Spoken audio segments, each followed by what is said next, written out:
No. It would be there. That's all. I do that on purpose, man. All righty, you ready? Yeah. Okay. Hey, welcome to DP Deconstruct. It has been a minute. More like months. Hey, we've been busy and lots of been. cool stuff going on. Hey, we want to take a little bit of time and talk about why we haven't really changed our ecosystem, but added to it. Yeah. Talking about red cameras today, why, when, how, and what to expect. I think the most important thing is exactly what you said. We're not changing. Yeah. It's adding. And so we're building on what we have, building on what we know, and it's just making us better. Yeah. Well, hopefully this interests you because at the end of the day, we have waited 4 months to really make this video because we didn't want to talk about something we didn't know anything about. That's just I think it happens too much. Yeah. Like, I got a camera yesterday. I'm going to make a video on it. And we wanted to really understand the camera and have actually some project, not just go play with it for a week, but like actually have some projects underneath our belt using this ecosystem. Yeah. And so, I think the first thing we would love to just talk about is why we decided to go into the next level, whether that's Red, whether that's, the next cinema level of Alexa LF or, Sony Venice or the new Barana, which is exciting to see hit the market. And, I want to see more on that. oh man, I mean, geek out for just a second. We don't want to we want this to be a shorter podcast, but just for a second. Yeah. Oh, if there's anything like we are not so brand loyal, we can't just say, "Hey, that's awesome," right? I want to see more. That it looks good. It looks like it's gonna offer what you want. A cool looking package, built right. If it lives up to the hype, I have a feeling. I got it.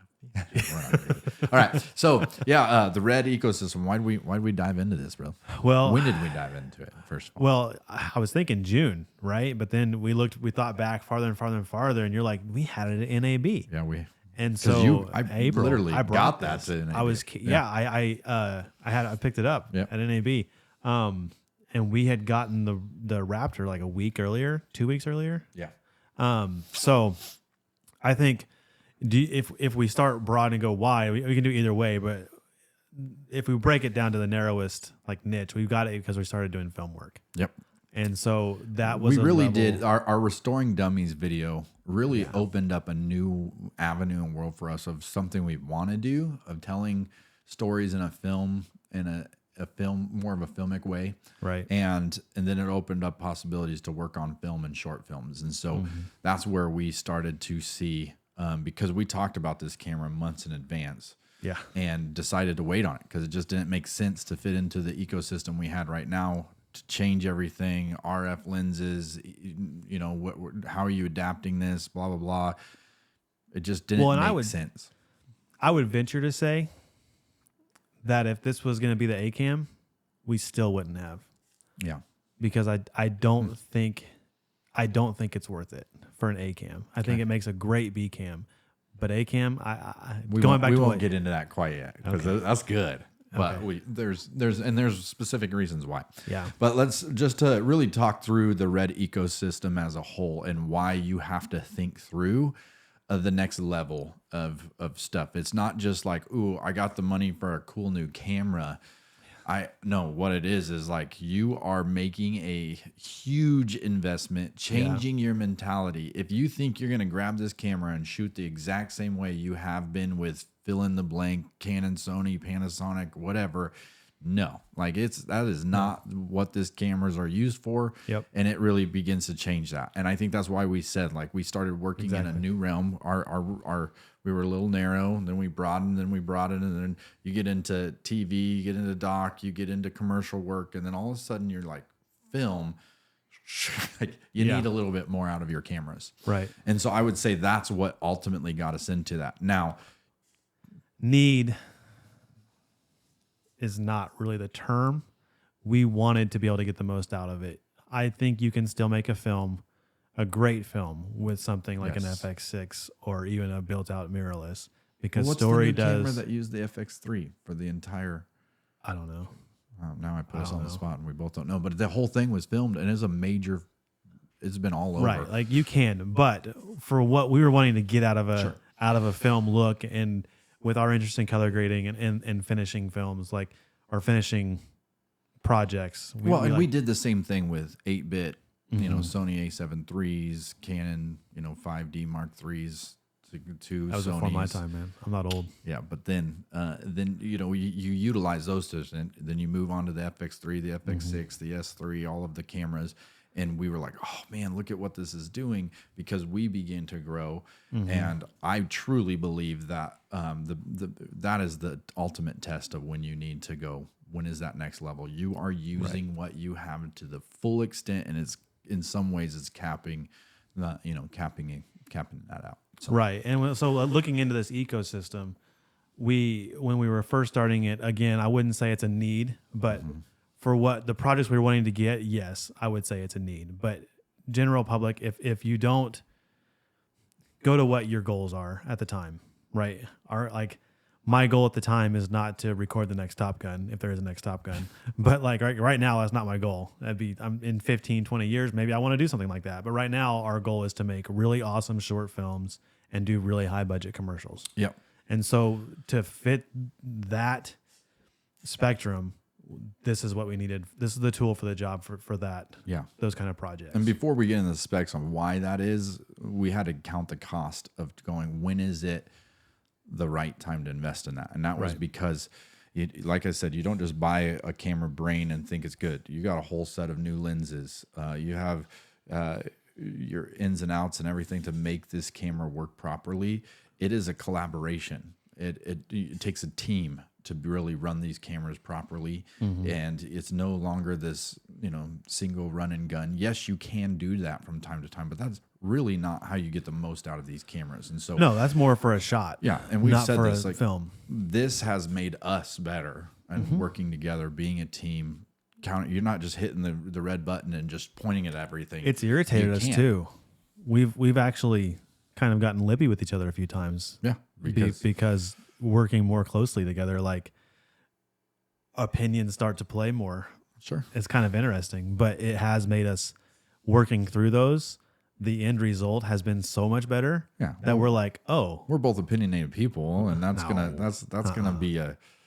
That's going to stand the test of time, but at the end of the day. But what I'm saying is, like, working through those, one, it's made us better to be able to work through those issues, but two, it's also like being able to actually talk through Matt, why do you want to do it this way? Because I think this way is better. Why do you really think this is the better way? Well, we can actually both talk of us through articulate those things, and we can come to a conclusion of going, hey, this is a collaboration. We made the decision together. We built this thing out. We have a team of to fill in the blanks to make this whole thing a production. And I feel like this is much more of a bigger production and more of a team effort camera. And so that was part of that. The other thing you have to think about is you don't just hit the red button and go, because of a thing called media, and these things eat them up. This is a 2 terabyte card. It will last you maybe 2 hours. Right. So think of a typical shoot day. Yeah. And so, if you're shooting 4 hours even, you go through this, you have to deal with 4 terabytes of footage for that one day. Yeah. We're working on a project that we've been working on for 3 months. Right. I mean, I got terabytes upon terabytes upon terabytes of footage that I have to deal with. And it's not just buy an SSD for every single project. Most of those aren't big enough. So now you have so much more on the back end. And so we had to go, how are we going to do that? That's the first, why we went to NAB is going, we knew that we just got these. What is this? Now we got to build the support for it, right? And it's almost impossible unless you do that. And so you have to be ready for it, or you're going to be frustrated. I think a lot of people are going to jump into like a Komodo. They're going to jump into it and think that it's just going to take over their, fill in the blank run and gun camera. R5 and they're frustrated. Or whatever. They're frustrated with the workflow while you're using it, because it seems clunky and maybe slow you down a little bit. Yeah. But then also, you got to deal with the back end of things. And so I would say count the costs, make sure you're there. When you're ready, do the research, dive into it. And we did that. And here we are. One thing I think the Reds really make you do is slow down, because there's not an option. I mean, if you don't slow down, I don't think the camera runs properly. And there's going to be somebody who's like, I run and gun with a Red. Cool. Sure. But it's not optimized for that. You can. A lot of those people are probably running, gunning with Reds all day long. They might be shooting in ProRes. I doubt they're really, maybe they are with RAW. But and if so, cool. But that's just not what it's optimized for. It's not built to do that. Well, this camera, many Reds before its time have used for amazing, Netflix documentaries, Disney, Earth, like these are incredible cameras because, so yes, you might be burning through some footage in those cases and it's a little bit different, but most doc work is not done with this kind of camera. And those docs that are run with Red, those are very specific and the budget's insane. Well, and the reason they're doing it is because the dynamic range of these cameras are way beyond what you would normally shoot a documentary with, right? So they're doing it for the image. Right. And so I think that is where we're at and try what we're film. And so I would say just the workflow of that and media management is probably the number one thing. But I will say it's easy on our computers. It's actually easier. Unless you have 3 layers of depth shading. Yeah, well, we won't go into that. But who would ever do that? But I would also say just the red footage to deal with on the back end is beautiful.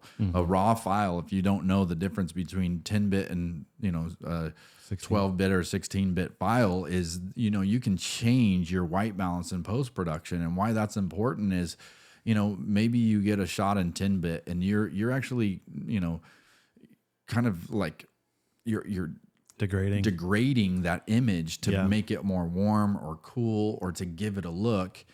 Where this one, you're just changing a metadata file and all of that information is in that file and it's not degrading that. You're just, you're starting off with a better base and then just working a little bit away.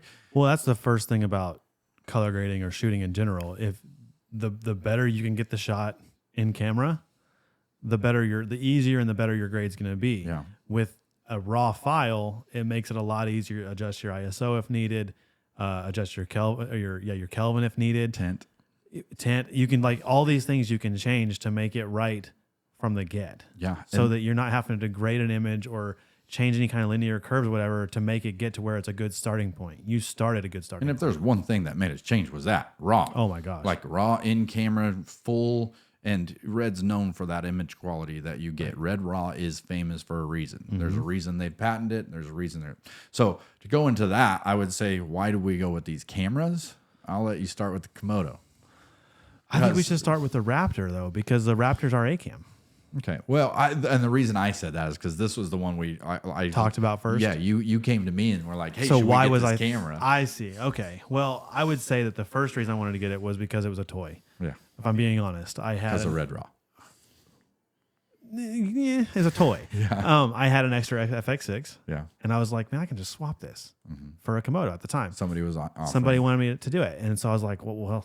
What do you think, Matt? It'd be fun to play with. I think I literally said those words. It'd be fun to play with. We're not ready for that. That's exactly. Matt was like, dude, no, we don't. We have to buy the lenses. We have to buy the media. We have to buy whatever. My computer at the time couldn't have handled it. Oh, no way. And so it just wasn't a good call at that time. Yeah. But when we decided to go with the Raptor, then it made sense as a B cam.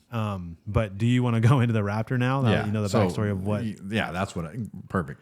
So the Red Raptor, if you know this camera, it is used in major motion pictures. The new Guardian of the Galaxies 4 was shot on that. Flash was shot on this. There's so many cool cameras. Was Heart of Stone filmed on that camera on Netflix right now. It's awesome. And all 3 of those have completely different looks. The vampire movie with Nicolas Cage. No idea. I don't remember what it is, but that one's also filmed at this. I started watching it. It was a stupid movie, so I turned it off. But it looked good. But completely different looks. But my point is, it's super versatile. It can do anything, and this camera takes away any excuse. If you can't get an image out of it, now it's on you, right? And so it is 17 plus stops of dynamic range. It has 8K VistaVision sensor. It's multi-format, so it can shoot full frame and S35. Full frame shoots in 8K, S35 in 6K. It shoots full RAW.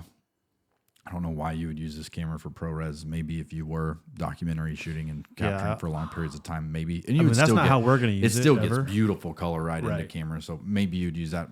We'll never use it.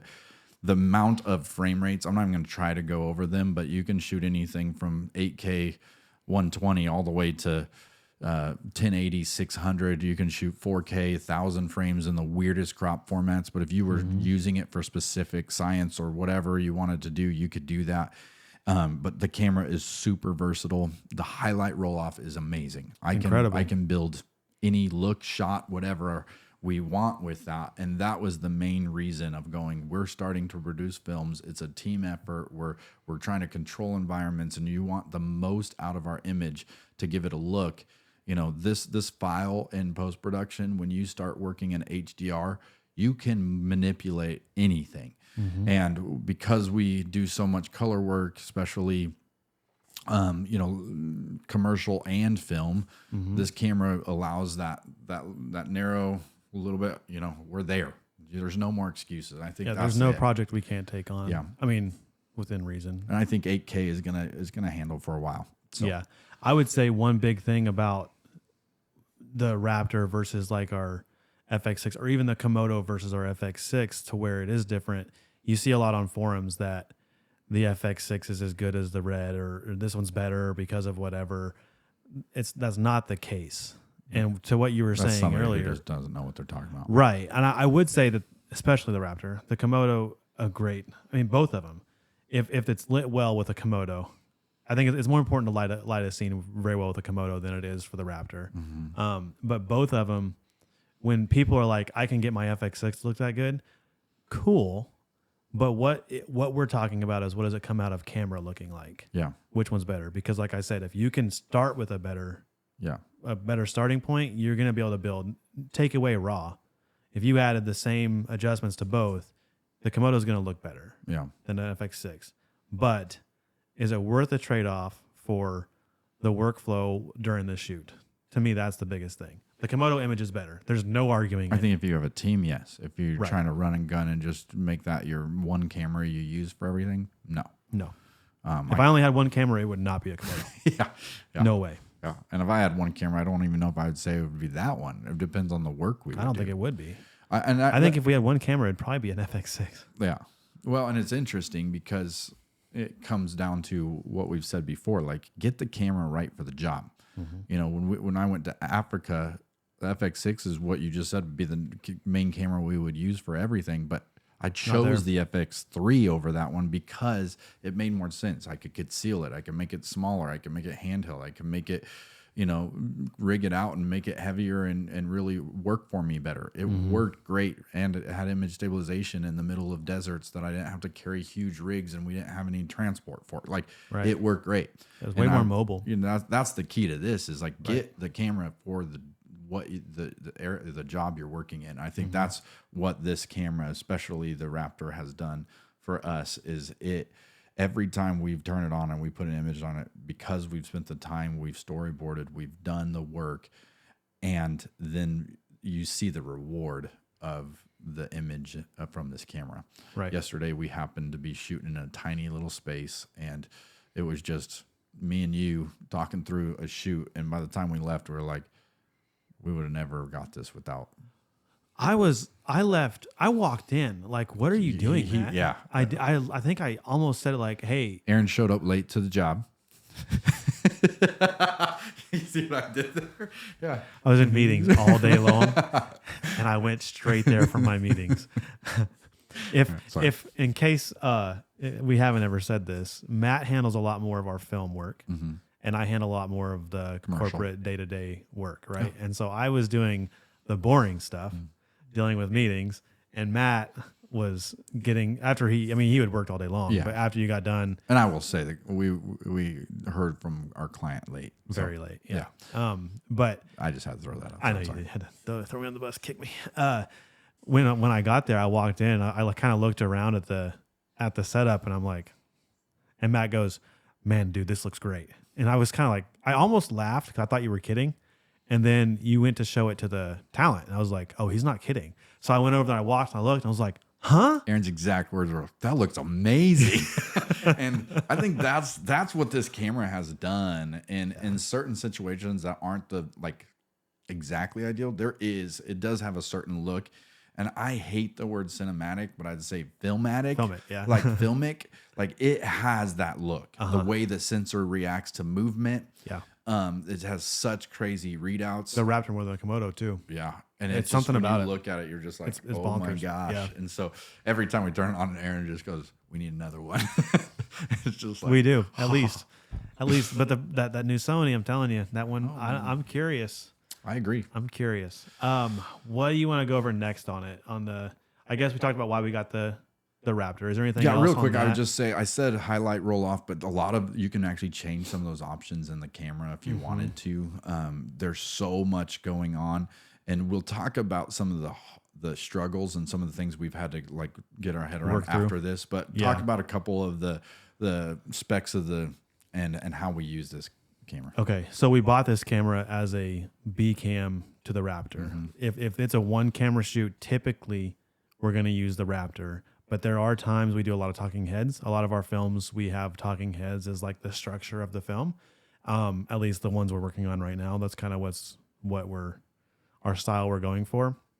And for talking heads, you almost always want to have at least two cameras because it just makes cutting it easier. It makes for good variety in the shot, right? And so we didn't want to have an A cam as a Raptor and a B cam as something 10-bit, right? So we also didn't want to spend another $40,000 on another Raptor at the time because I wish we had the budget for that. We just don't.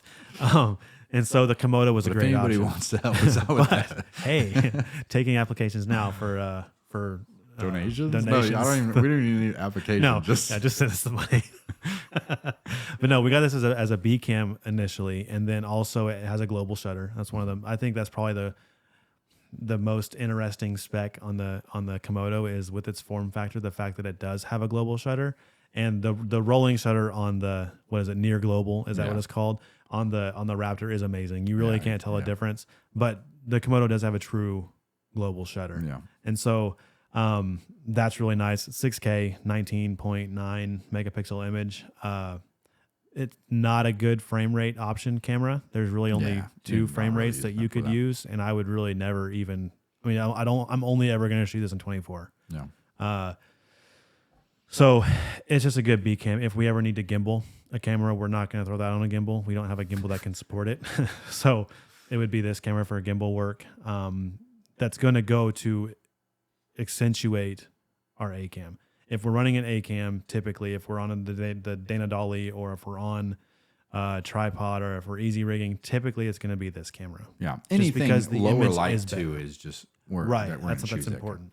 This is not near as good in low light. Not even close. Yeah, and then I would also say this is easier to put in, not Tight ideal spaces. situations. So Right. if it's a little more dangerous and you're worried about messing this camera up, and you don't have to. You're not worried about the image. You're going. Yeah. We know you're still getting a great image from it. It's easier. Well, I will but also say, tighter spots. And if this is lit well, the image is very comparable. yeah, very comparable. For sure. You'd be hard pressed to find a difference really. Where this one falls apart is when lighting isn't ideal. Yeah. Especially low light. Yeah. Right. We were on that shoot where I was hanging out of a car for this last film. Yeah. And hanging out of the side of a car, I don't want to fall. That's not something I would want to do. But if I do fall, I would rather it just me get hurt in a $10,000 camera rigged out than me get hurt in a $40,000 camera rigged out. Yeah. Right. So that's when you Like would said, use this. Ideally, that doesn't happen, but you can't always. It's gonna happen. Yeah, you don't. I mean, some of the coolest shots that's how you get them. Yeah. Is doing Especially when you don't have the money to pay for, full cranes and rigs and all those things. Which right? even then, I'd rather put this on a crane than 100%. You see those horrible videos of hurts. Yeah, it hurts. Anyway, I think that's great. Now, just real quick, like what have you seen is some of the hardest things to get over? Like some of the shortcomings, not so much shortcomings, but the hardships that you're, running them. And, from the Red though as a whole. yeah. So we talked about the good and why they're amazing, but has it been a struggle in some ways? Right. I would say the biggest thing was honestly the first week we had it, just trying to wrap your head around the style of shooting a Red. Yeah. Right. It's totally different. When you're running a Red, your mindset has to be different than when you're running an FX6. And doesn't like people would say that before, like, oh yeah, it's just a totally different way to shoot. And I was like, what do you mean? You're pointing a camera and hitting record. Because I never looked into it. I'm not the kind of person that's going to deep dive into something unless it's about time for me to have it. Yeah. And so I was like, that doesn't make any sense. When we were actually going to buy the Reds, I was like, I should probably figure this out. And so we spent 3 to 4 weeks before we bought them really researching how the cameras work, right? Yeah. And so ISO works completely different. RAW, we got into a big scuffle one day about recording in RAW versus this is important where the versus camera not. sits And- in some of the settings. Sure. Right. And it's literally just a different approach, Mm-hmm. right? And it's not like we were both saying the exact same thing, but we were saying it differently. Yeah. And getting my mind to wrap my head around how that is in a different In a lot setting. of ways, it's actually way more like shooting film, because these cameras work best at. So if you're shooting film and you know, maybe you want sensitivity is your primary, you're going to shoot 1600. Right. For when you say sensitivity, Yeah, for your it's, highlights. And so, so you're protecting your highlights. The hard part is like, if you want an image not as grainy, shooting 1600 in a low light situation, it's going to be nothing but noise. A lot of noise. Not even on this. I'm just talking about film. Well, I'm talking so on this. naturally, to make that film less grainy, you're going to try to use an 800 or 400 and then light the scene better. Right. Right. And that's what you do with these. 100%. Lower, like if you want to protect your shadows, actually shoot it at a lower ISO and bring up that exposure to properly make sure that your shadows are protected. And the same thing goes for highlights. So now you're actually shooting at a higher ISO, like a 1250 or 1600 if you really want to protect your highlights. And because there's so much more information up in the upper parts to make sure it's all there. And then, you know, you just try to expose. Well, the way that the according to dynamic range works on the red, it's not the same. And yeah. it's too long to go into on this. But one thing I will say, we were talking about shows that were shot with the red. One of my favorite shows, and it's kind of a weird that it's my favorite, but it's because of the visual appeal of it, is Wednesday on Netflix. Yeah. And that was shot on the Raptor and the Komodo. Yeah. And you will not be able to tell the difference between like, what was what. Yeah. Right. But it's so good. And that's because, like you were saying, Wednesday's a very dark show, like not dark, sinister, but like dark lighting. And to protect those shadows, they had to light the scene so that it was proper exposure for the camera. And that's what you have to do that on the Komodo. I don't think it's as important on the Raptor, but on the Komodo, you absolutely, if you want a good image. So far, I've seen not a ton of noise. Crazy. It's crazy. Nuts, it's so good. Looks good. Well, and the only other thing I would say has been not a struggle, but just some changes getting used to is,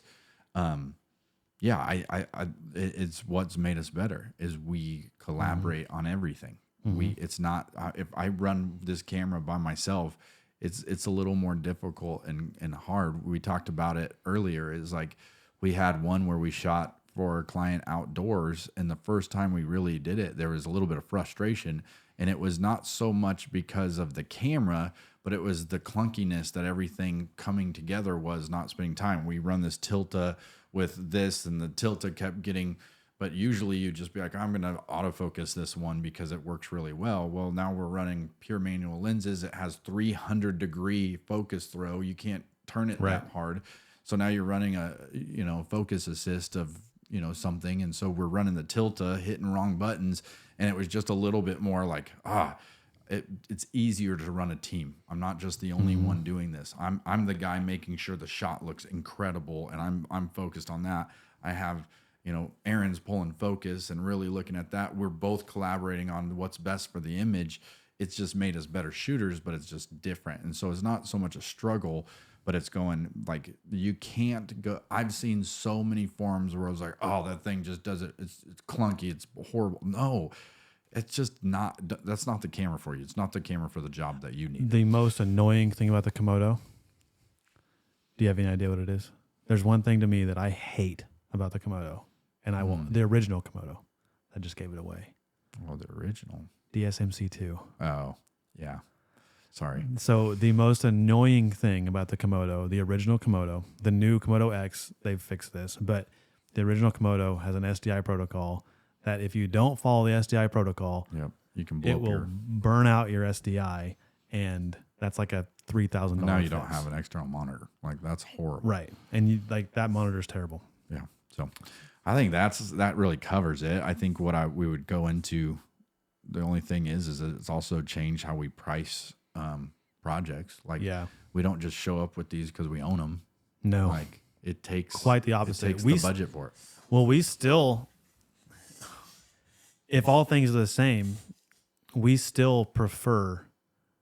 We would like to shoot with the red every day, all day, if the budget was always there. Yeah. Because the image is better. It's funner to work with in post because the color grade, you can do more with it. But we still run the FX6s and the FX3s more than we run our reds. Yeah, and that's budget pertain. Like most clients, if you're like, well, we'll bring our red cameras if they don't know what that means and it's not going on TV or something along those lines. Or a high budget for them. Or even a short film for them. Mm-hmm. Like it's just different, right? But so like our pricing structure has to according to that. I think there's this false reality of going, just because I own it, I have to use it. Like make sure that their budgets that you have, are right. And I would say every company, if you say I can bring my red, every company that knows what a red is going to be like, okay, yeah. But then you're like, well, it costs quite a bit more to run a red system than it does to run whatever else. Then it's like, oh, well, no, I don't want that. And that's usually what we run into. Again, we bought these for films. Yeah. We didn't buy these with intention of using them for a 15-second spot for social media. Well, maybe someday we'll actually get into our pricing structure of what that actually means and all of that. But like a quick snippet of that to put it in perspective is it would not be good for us or fair to us or fair to the client, our certain clients, if all of a sudden we were charging FX6 prices and bringing our reds, or charging our reds and charging FX6 prices. Like I think that's the hardest thing is going. It's a disservice to both us and the I would say the higher end and the industry as a whole. Yeah. But the higher end, let's say you have a company A and a company B, and the company B is a higher, high budget job. Company A is your typical low budget. I'll send you out a product. Can you give me some video? I'll throw you $500. Well, imagine shooting a commercial for, fill in the blank. You're going to shoot a commercial for BMW, and you bring all of this stuff and all this lighting and all of these things, and then all of a sudden you're going to go to, some local company and bring all the same stuff, but you charge them so much less just because they don't have. Usually, your equipment's going to change, what you're bringing is going to change, and that's what makes that a high end production. Well, right? So a quick thing too, you want to be able to get to where you can afford it. Cameras like this, start billing that way. Yeah, bill for your equipment, and then instead of putting that money that you're getting for your equipment, instead of putting that in your pocket, put that in a bank account. And then save up, and then you can buy the new camera. And we changed that structure a couple of years ago, and it has allowed us to begin to invest. That was definitely the catapult for us. So. I think it is important to kind of very broad spectrum explain how we price, not prices or anything, but just the structure. We charge our time because we feel that we've built our knowledge base enough that our time is valuable. If for us to show up on set is worth something, right? Mm-hmm. And so we have a day rate that we charge for being there. That does not include our gear and it also includes what position we are doing. So 100%. Whether I'm a DP, a camera op, a producer, a director, all of those things change depending on, or maybe I'm playing multiple of those roles depending on the job. Like, why in the world would we charge the same and bring all of our equipment? Sorry, go ahead. You can elaborate on that. Well, and that when you're talking about it depends on what role you're playing, we didn't make this system up. Yeah. Like, this is the way it's done. Yeah. So you have your day rate that I'm worth this much for my time to be there. And then the other side is what level of equipment do you want me to bring? Mm-hmm. And for each piece of equipment that you want me to bring, that there's a charge for that. And different equipment is different costs. Light stands don't cost the same as a Raptor for the day, right? And so as you get into to make it where it bring it full circle is what we were saying, the Raptor, if it's built out, it's well over $1,000 a day to rent out the Raptor if it's rigged out with everything we got to have. FX6 or an FX3 is considerably less, right? Yeah. And so that it's important to be able to distinguish between the two, what the budget calls for. I can talk about the proposal we just put in that we wanted to use this and we didn't, to kind of break it down, like how it can blow up so fast. Like we had a proposal we put in this week where we wanted to run the Komodo because the chute actually would be a good option to run the Komodo for. It's a great fit for what the chute entails, right? And so I'm writing out the budget and I'm trying so hard to make the Komodo work because the Komodo doesn't cost considerably more than the FX6 in itself for a day rate. Like Komodo is $100 more a day or something like that than what the FX6 is. And so we're like, oh, we can do that, right? And so then I put down the Komodo and then I was like, oh, well, if it's the Komodo, we got to have these lenses. Oh, well, if it's the Komodo, we also have to have a focus puller. Oh, well, then we need a director's monitor. Oh, well, then we need, and so that list of what just got that really whole big. thing just made that, the camera's almost the same, but when you build out the way that the whole package is, it's considerably more. Yeah. Right? And I think to go back to it, like it's changed everything that we've done from the workflow to how we shoot to the teams and the production level, all the way down to billing and how we charge. So ultimately, those are the things to think about before you dive into whether it has nothing to do with red. It has to do with the next level, wherever you're at. Going to. Like, can you justify it? Do you have the clientele for that? And is whatever you have now, that cap ceiling of perfect it, then invest. So, and make sure that you have the more than just being able to perfect your craft. Do you have the prospective clients to be able to justify it? That's good. We could say that we were ready for a red 4 years ago. We weren't, but we could have said we were. But we weren't even anywhere near having the clientele to where it made sense financially for us to do it because we never would have made the money back. Yeah, that's it. Yeah. Hope it made sense. Hope it was helpful. Again, we just, after having it's been more than 4 months. April, it's been 6 months. So after having this workflow for 5 months, I can't count. We thought it was time. We understood the ecosystem. We understood the cameras. We have some projects under our belt that we've already completed with these cameras. We felt like we could speak on it well enough now instead of just having it in May 1st. Look, we got these cameras and whatever else. So we would just say, if you have any questions, ask us. These are the things that how many times you're trying to make tough decisions as DPs of investments and things that you're going to make. And, thankfully we've learned some of them the easy way and many of them the hard way. And that's part of the reason why we're doing these videos. And I don't know how many times, like if I only had a red, well, guess what? That red's going to be the most frustrating thing in the world to you if you aren't ready for it. So. Right. Or you're going to be frustrated with that you're not able to get the quality that you think you were able to get. You're wondering why it was easier or looked better on your